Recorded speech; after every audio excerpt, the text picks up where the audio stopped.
तो हेलो दोस्तों, कैसे हैं आप लोग? उम्मीद है बढ़िया ही होंगे। तो आज हम एक्सप्लेन करेंगे द सॉर्ड गॉड का एपिसोड नंबर 1।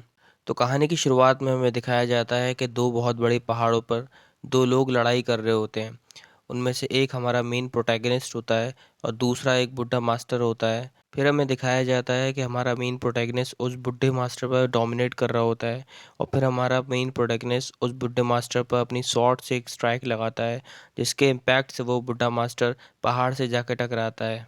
वो बुड्ढा मास्टर जिसका नाम हमें डुगू क्यूबाई बताया जाता है, वो हमारे मेन प्रोटैगनिस्ट जिसका नाम जियान चैन होता है, उससे कहता है कि जियान चैन बहुत बढ़िया, तुम्हारे पास स्किल्स हैं कि तुम स्ट्रॉन्गेस्ट अंडर द हेवंस की पोजीशन के लिए मुझसे फाइट कर सको, लेकिन मुझे तुम पर तरस आता है क्योंकि तुम कुछ ज़्यादा ही सॉफ्ट हो।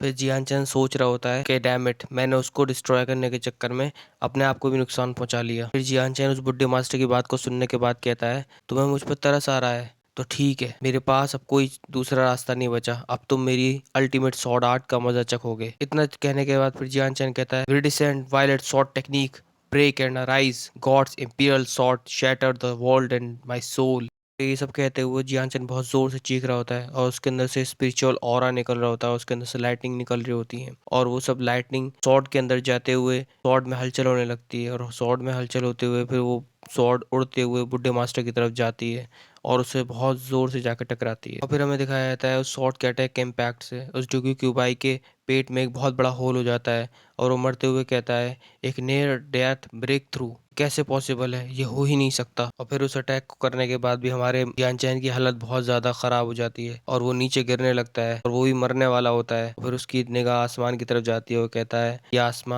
आसमान का कलर बदल रहा है। फिर जियान चैन की अचानक से आँख खुलती है और वो कहता है, हाँ क्या मैं जिंदा हूँ? फिर अचानक से उसके सामने एक लड़की आ जाती है, वो कहती है, उठ जाओ यंग मास्टर, आपके दूध पीने का वक्त हो गया है। फिर जियानचंद उससे कहता है कि चली जाओ यहाँ से बदतमीज लड़की, मुझे परेशान करना बंद करो। तो लड़की बहुत ज़्यादा चौंक जाती है और डरते हुए वहाँ से भागते हुए कहती है कि my master, my lady, young master बात कर रहे हैं। फिर जियानचंद अपने मन में सोचता है, क्या यंग मास्टर? फिर वो अपने आप को देखता है और सोचता है, क्या मैं इतना छोटा कब से हो गया? फिर जियानचंद को याद आता है और कहता है, मैं जब उस बास्टर्ड डूगू से लड़ रहा था और जब हम दोनों ने एक दूसरे को मार ही दिया था, तो अचानक से आसमान बदल गया था और उसके कलर भी बदल गया था। फिर जियानचंद चौंकते हुए कहता है, आसमान बदल गया था? नो वे, इसका मतलब इसका मतलब मैं रीइंकारनेट हो गया हूँ? फिर जियानचंद कहता है, मैं एग्जैक्टली हूँ कहाँ पर? यहाँ सब कुछ अलग अलग है, यहाँ सब अनफेमिलियर है, क्या ये फॉरेन कंट्री है? जियानचंद कहता है कि मैं उस डूगू बास्टर्ड को मार दूंगा, उसकी बॉडी अभी भी वहीं होगी, मुझे अपने क्लैन जल्दी वापस लौटना होगा। फिर हमें बाहर से कुछ लोगों की बात करने की आवाज़ आती है और वो आपस में बात कर रहे होते हैं कि जियानटियान अभी भी बस 6 महीने का है, वो बात कैसे कर सकता है, ये हो ही नहीं सकता बिल्कुल। फिर हमें अगले सीन में दिखाते हैं कि कुछ लोग जियान चेन के पास आ रहे होते हैं। उनमें से एक चांग यांग फैमिली का फैमिली हेड होता है और वो जियान चेन का फादर भी होता है, जिसका नाम चैंग यांग बा होता है। और उनमें से एक मेड होती है और एक चैंग यांग बा का गार्ड होता है। कमरे में आते ही जियान चैन का फादर उस मेड से कहता है कि आज तुमने खाना नहीं खाया, जो तुम आज उल्टी सीधी बातें कर रही हो, ये सिर्फ 6 महीने का है, ये कैसे बात कर सकता है? तभी हमारा हीरो उन सबसे कहता है, ओए तुम सभी, जल्दी से मुझे हेवनली सॉर्ट पीक पर वापस लेकर चलो। जियान चैन को बात करते हुए देखकर फैमिली हेड बहुत एक्साइटेड हो जाता है और उसे गोद में उठाकर कहता है, जियान टियान वाकई में बात कर सकता है। पीछे से वो गार्ड फैमिली हेड से कहता है, कॉन्ग्रेचुलेशन मास्टर, यंग मास्टर तो एक लेजेंडरी जीनियस है। फिर फैमिली हेड हंसते हुए कहता है, हा हा, मेरी चैंग फैमिली ने एक प्रोडिजी को जन्म दिया है, ये हमारी फैमिली की होप है और यही हमारी फैमिली को रिवाइव कराएगा। इन सब की बातों को सुनकर जियान चैन को बहुत गुस्सा आ जाता है और वो कहता है, हे मुझे फ़र्क नहीं पड़ता तुम किस फैमिली से हो, बस मुझे हेवनली सॉर्ट पीक पर वापस जाना है। फिर हमें दूसरे सीन में दिखाते हैं जिसमें हमारा जियान चैन को एक बुढ़ी औरत हक करके कहती है, तुम बहुत क्यूट हो। और फिर हमारा जियान चैन बताता है कि इतने वक्त में मुझे यहाँ पता चला कि इस दुनिया में मेरा नाम जियान टियान है और मैं चैंग यांग फैमिली का यंग मास्टर हूँ और ये दूसरा वर्ल्ड है जहाँ मैं रीइंकारनेट हुआ हूँ, जिसे यहाँ पर ये लोग स्काई यांग कॉन्टिनेंट बोलते हैं। तो गाइस, अब से हम जियान चैन को जियान टियान के नाम से बुलाएंगे, क्योंकि मैं दो नामों से बहुत कंफ्यूज हो गया हूँ, इसलिए अब से हम उसको जियान टियान ही बोलेंगे।